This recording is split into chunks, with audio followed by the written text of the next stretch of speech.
What's up, people? Welcome back to the BCMA Podcast. That's the Black Clover Martial Arts Podcast, and don't call it a comeback. I've been here for years, been rocking my peers, putting suckers in fear, making their tears rain down like a monsoon. Listen to the bass go boom, explosion. That's right. Shout out to LL Cool J, one of the greatest of all time. This is episode number 32, and in this episode, we're going to talk about where I've been. Kamaru Usman versus Gilbert Burns. Did he make the right choice? Leaving Sanford MMA and Henri Hooft and going over to Trevor Whitman? I mean, I think so.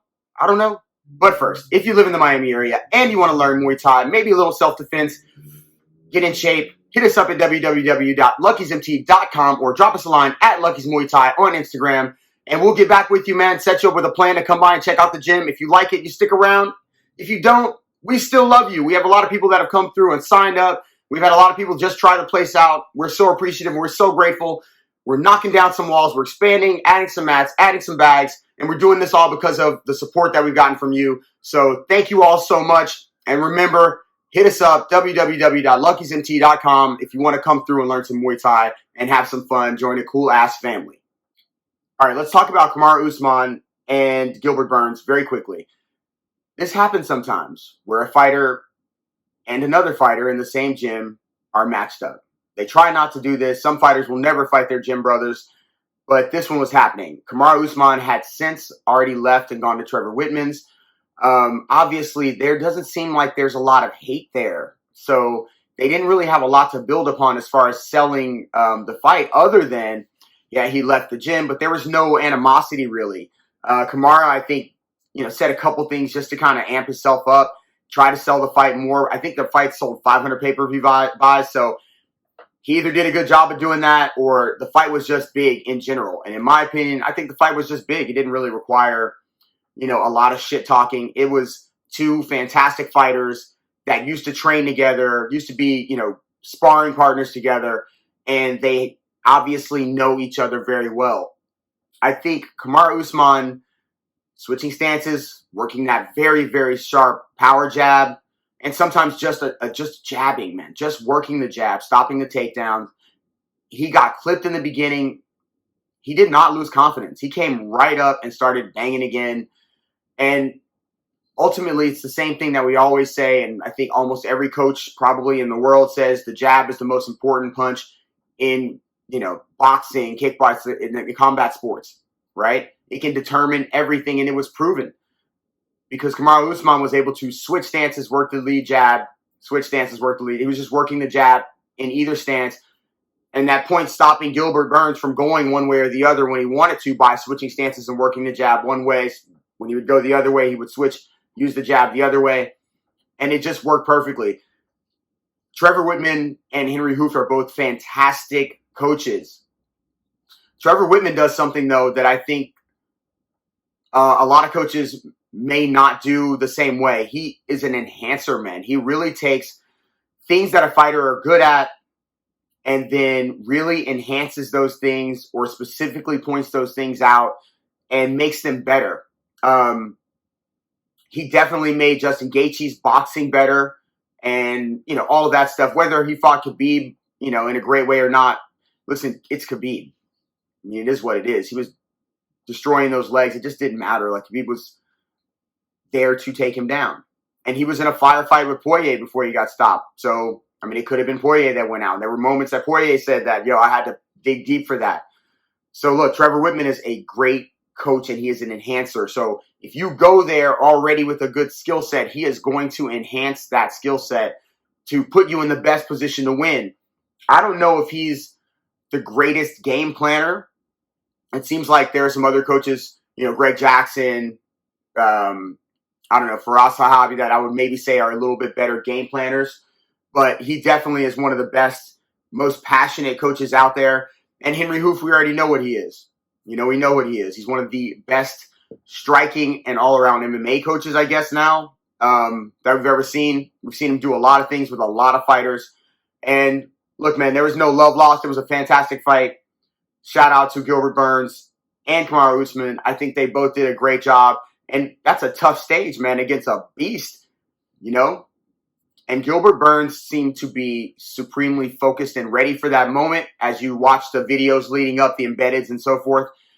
And it just didn't go his way. He had an opportunity and he couldn't jump on it, couldn't capitalize on it. And maybe that's because Kamaru did what he needed to do to neutralize that moment. And sometimes that's what you find out a champion can do, is make adjustments and make changes in a way that even if they're in trouble, they're not panicking, they're good to go. And, Chuck Morgan, shout out to Coach Chuck, just interrupted the podcast. I'm assuming he got his t-shirt that I sent him. Anyway, like I said, Kamaru Usman and Gilbert Burns put on a hell of a fight. In the background, though, I think the UFC does this much better in terms of putting on the fights that people want to see.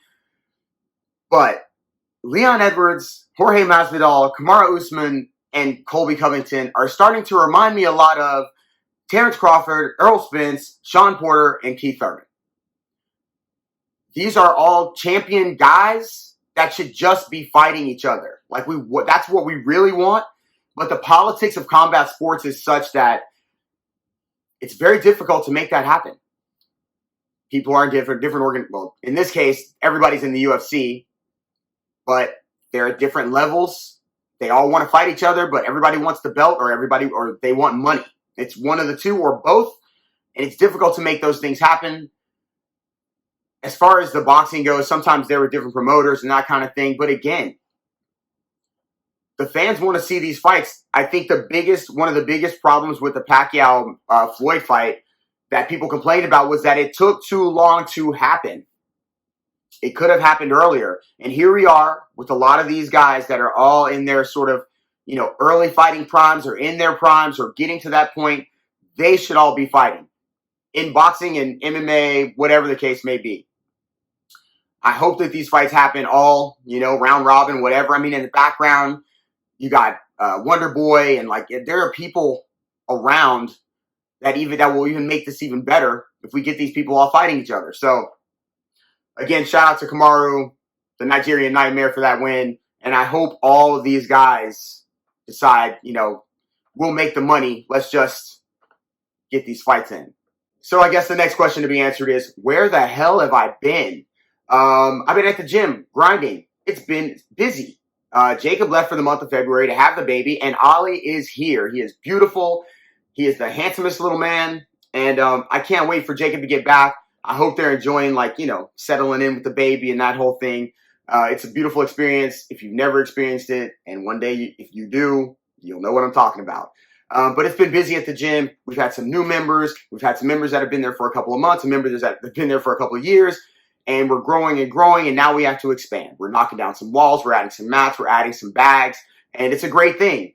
But it's kept me extremely, extremely busy. So we're looking forward to the future. And I got fighters fighting. I got 2 fighting this month, 2 fighting next month. And I have some more that are some young prospects that I'm excited to work with and develop over the next, who knows how long. But it's dope, man. And I cannot complain about the time I've been spending. I just wish I could spend more time over here with you. But I will. Jacob's back in a week and a half, and I'll be able to get these back to you regularly. Shout out to my acting teacher. I know if you've seen any of these, some of these, pre-podcast little ditties that I do, some of that is because of R. Bruce Elliott, and he is my acting teacher from my first college that I went to, and he really roped me into acting, and I hit him up on Twitter. We haven't spoken to each other in over 20 years. I was like, where's he been? I was looking for him in movies. I'd seen him in movies when we were in school. It's been so long. I would check for him. Where is he? Where is he? Where is he? Well, it turns out he's been doing anime voiceovers. It's amazing. So if you're into anime, I'm going to try to have him on the show. And just talk about acting and, how I got into that and how I use it now in martial arts, the things that he taught me specifically. So trust me, that's going to be interesting. And like I said, if you're in anime, he's done some of the voices So stay tuned for that. So that's it, man. If you like the show, hit the subscribe button. Make sure you keep the like, all that stuff. And you are loved. We'll be back with bigger, better shows. That was my light. Peace. I'm out.